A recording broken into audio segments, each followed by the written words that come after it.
Welcome to Rise, Healer, Rise, the podcast where your transformative journey as a healer takes flight.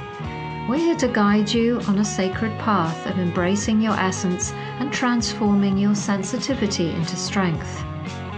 Are you a healer, an empath, a creative soul, or a leader who has a deep desire to share your gifts and create an abundant life that honors the beauty of our earth?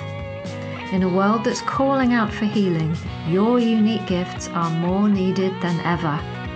But how do healers, creative souls, and leaders of our new earth maintain their spiritual connection while navigating the material realm?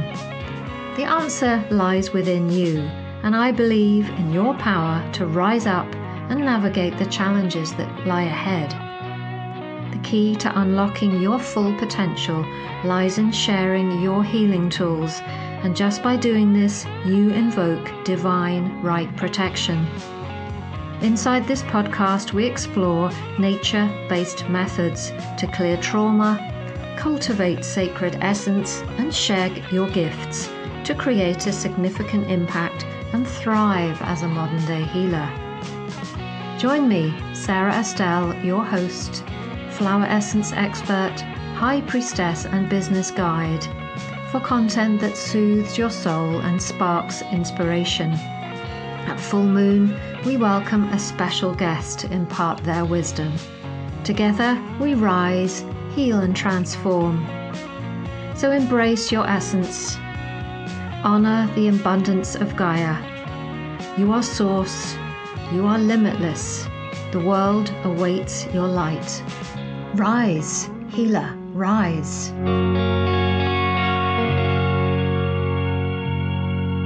Welcome to Rise, Healer, Rise, the podcast where we explore the journey of self-discovery, healing and empowerment. I'm your host, Sara Estelle. Today we're diving into a topic that's very close to my heart, sacred cycles and aligning your healing work with moon phases and seasons. As healers, we're intimately connected with nature's rhythms. But how often do we consciously align our work with these sacred cycles? Today, I want to explore how we can tap into the wisdom of the moon phases and the seasons to enhance our lives and healing practices and bring more flow and abundance into our lives and businesses. So for me, this is a very sacred topic. I first found the moon, or should I say the moon first found me, many years ago when I was just starting to move out of the phase of my life when I had experienced intense anxiety. I didn't really understand the anxiety at the time, but I used to find myself sitting with the cat that we had at that time called Marvin. And Marvin was actually the feline that helped me birth Marvin's strong heart essences. But I used to find Marvin sitting underneath the moonlight. And so I began to join him. And I began to realize just how deeply soothing it was to sit under the moonlight.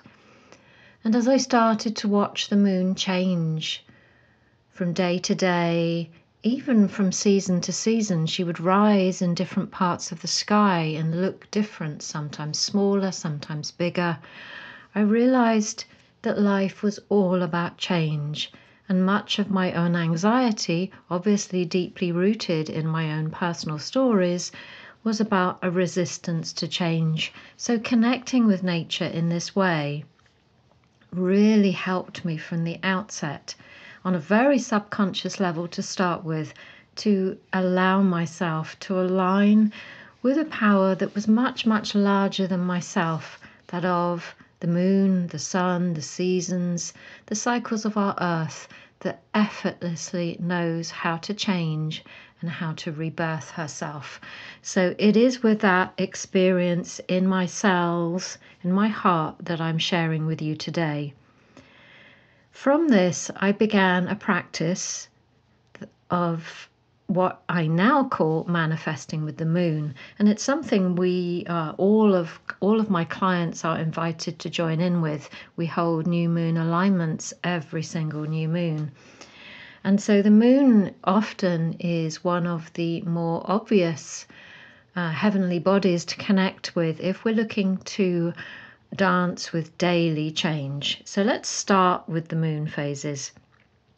So the lunar cycle, with a cycle of 29 days or just over, offers us a beautiful template for structuring our work and our personal growth. Now, there are many, many ways nowadays to work with the moon. There are many people, many journals, many diaries that you can tap into. And so I really encourage you to go and find the way to do it that works for you. I've been doing this work now for around 15 years, and it's never left me, and it only deepens as I move forward with my own life. So let's start with the new moon. This is a time of new beginnings and setting intentions. It's an ideal time to start new projects, set goals for your life, for your business, or even begin a new treatment protocol with clients. It's also a wonderful phase for visioning and connecting with the air element to dream and plan. Now, if there was only one point of the lunar phases that you were going to work with, please let it be this one, because our ability to set intentions guides everything else. If the intention is not there, somehow or another, it can get misdirected or misguided in some way. Nothing is ever wrong. Please don't, I'm not saying that at all, but what I wish you to know that if you start setting intentions that are clear and worded as if they are already happening in the present tense, you'll find, as myself and many of my clients do, that even when we set intentions in sacred space, and then somehow life happens and we go on and we don't actually pay attention to them, although we had intended to, somehow magically that intention has been seeded into the ether. And you will find that somehow it will work with you. And if you do this every new moon, again and again and again and again and again, forever and ever, you will find that your life will start to be guided in new and magical ways. So then, after every new moon, we move into the waxing moon. I call this the crescent moon. I work separately with the individual phases. So the crescent moon, the waxing moon phase, which essentially just means the growing moon. So for me, there is a crescent moon phase where we start to tap into any limiting beliefs that we might have, any generational beliefs that we might have, and just perform a releasing ceremony to allow ourselves to say goodbye and release any of those energies. We then move into what I call the growth moon, where the light is larger than the darkness. And this is a wonderful place to enter a phase of growth and building. This is when you want to take action on those new moon intentions. If you're doing this consciously, personally, I don't tend to take action until the growth moon is here. You can schedule important client sessions, launch new offerings, or even intensify your marketing efforts during this phase. We then move on to what I call bud moon, which is also known as the gibbous moon. This is a phase of the moon when it is so easy to back down from your new moon intention. At that time, you were feeling bold, you were feeling brave, and you go, yeah, this time I'm going to do it. And then often we get to the bud moon and then we think of all the reasons in the world to derail ourselves and not do it. But if you know that at bud moon and that starts happening to you, you can catch that ego voice and you can negotiate with that part of yourself and maybe make a better decision. We then come to the full moon, and I'm actually recording this on a full moon day. The full moon was just a few hours ago in Capricorn, and at the time of recording, the moon has now moved into Aquarius.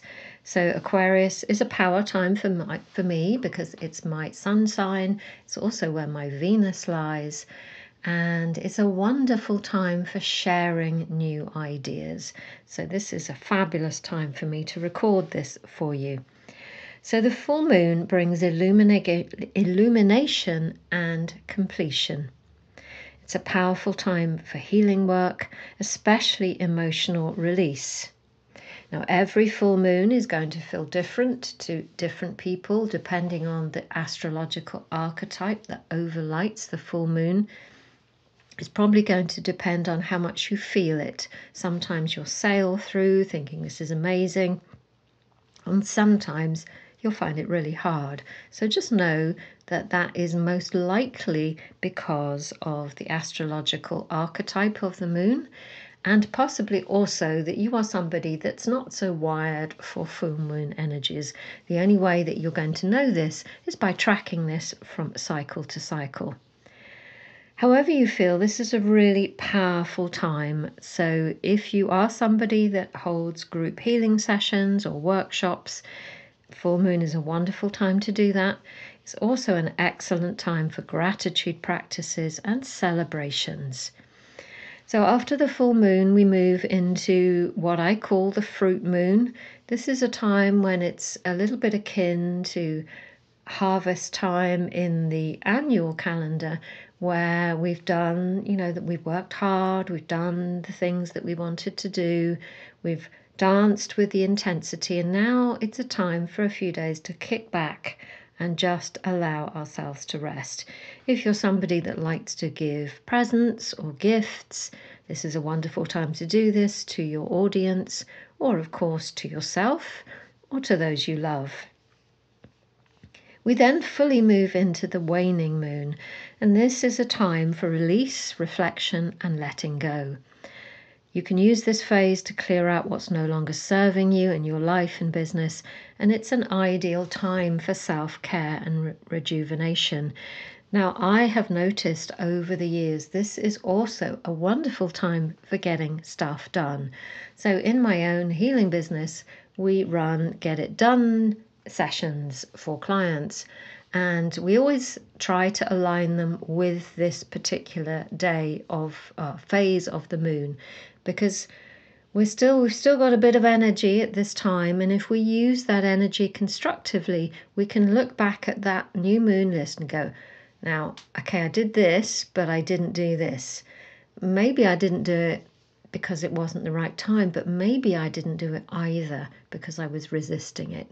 So when we sit down with others, it's a wonderful way to do it, and just spend an hour or 2 hours or even half a day working through all of those things that you haven't done. It's a really good way to get stuff done. And then we move, before we return back to new moon, we go to what I call the dark moon.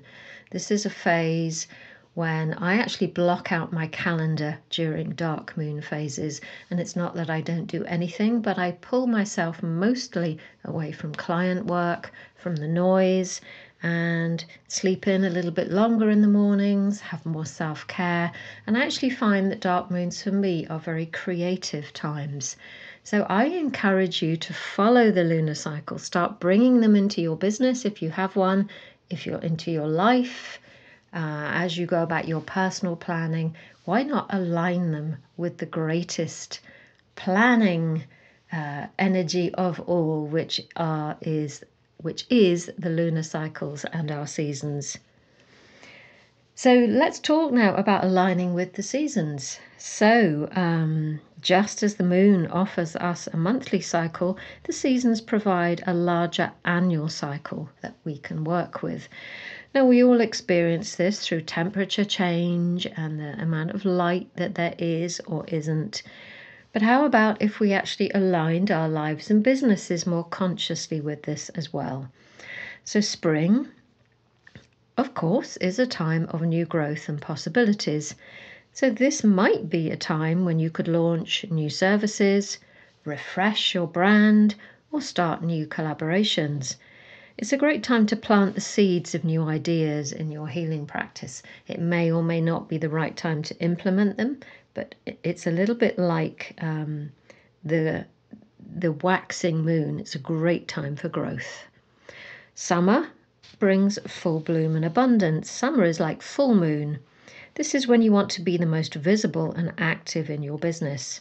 You could host retreats, intensify your marketing, and really shine your light brightly.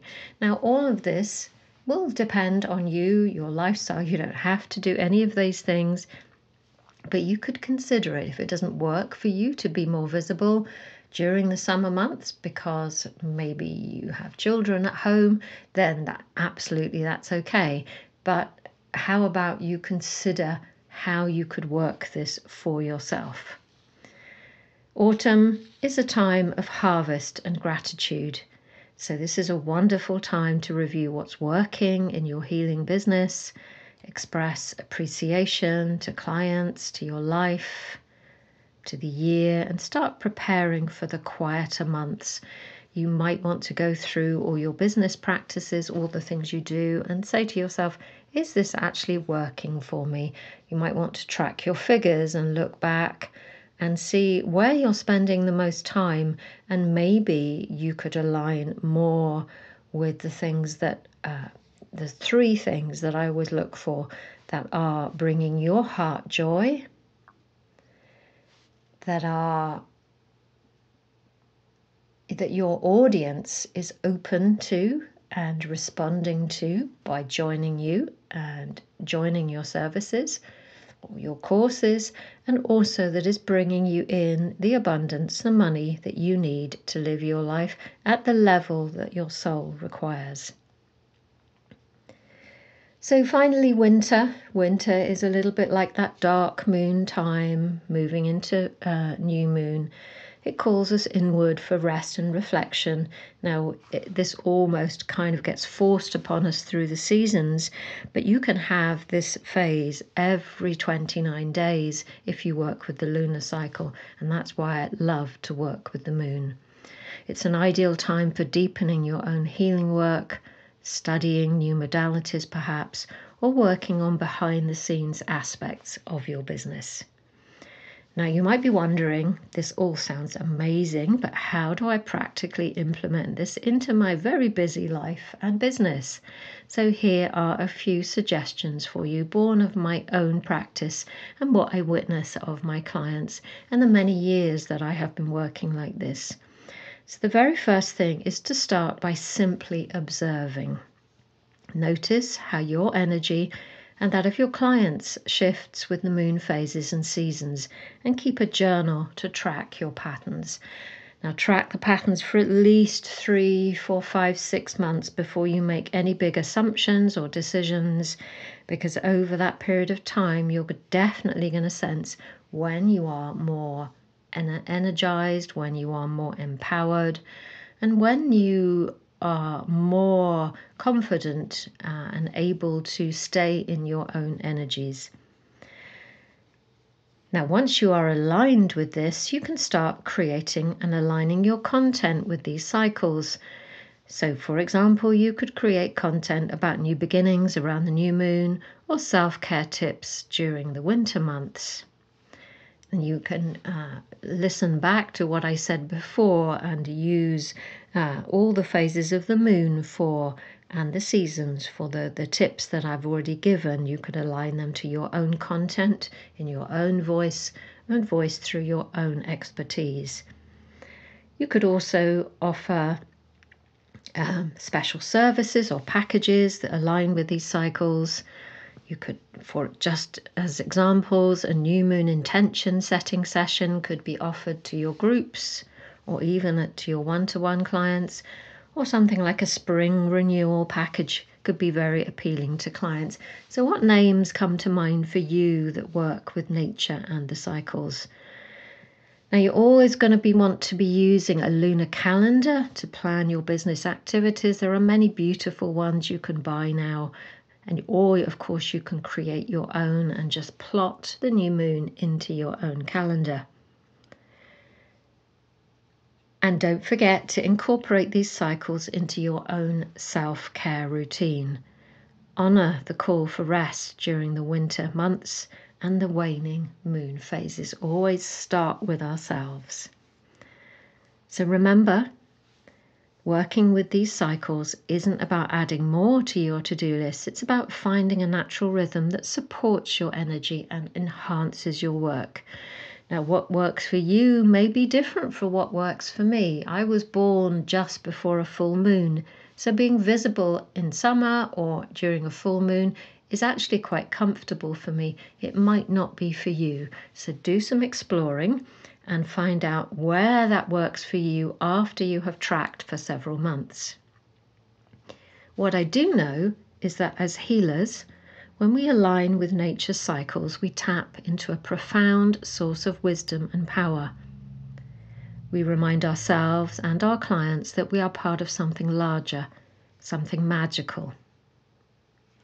I'd love to hear how you work with the moon phases and seasons in your healing business.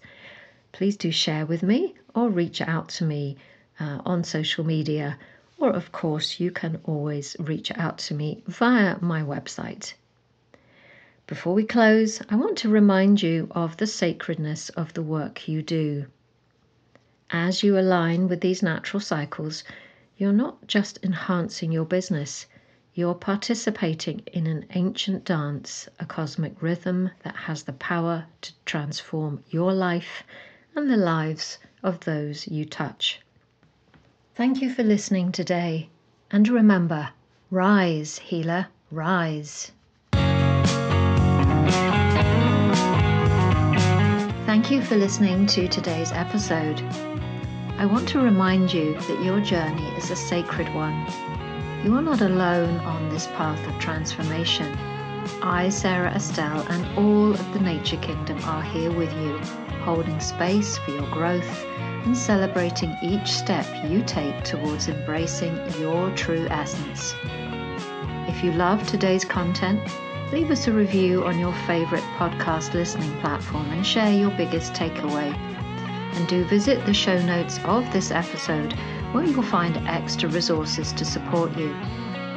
Also, come and join our Rise Healer Rise community on Facebook and be part of a rising wave of healers who are empowered change makers. And make sure you subscribe to this podcast and never miss an episode. Thank you for joining me today, and I look forward to seeing you in the next episode. Until then, may you always remember, you are the healer the world has been waiting for. Rise, healer, rise.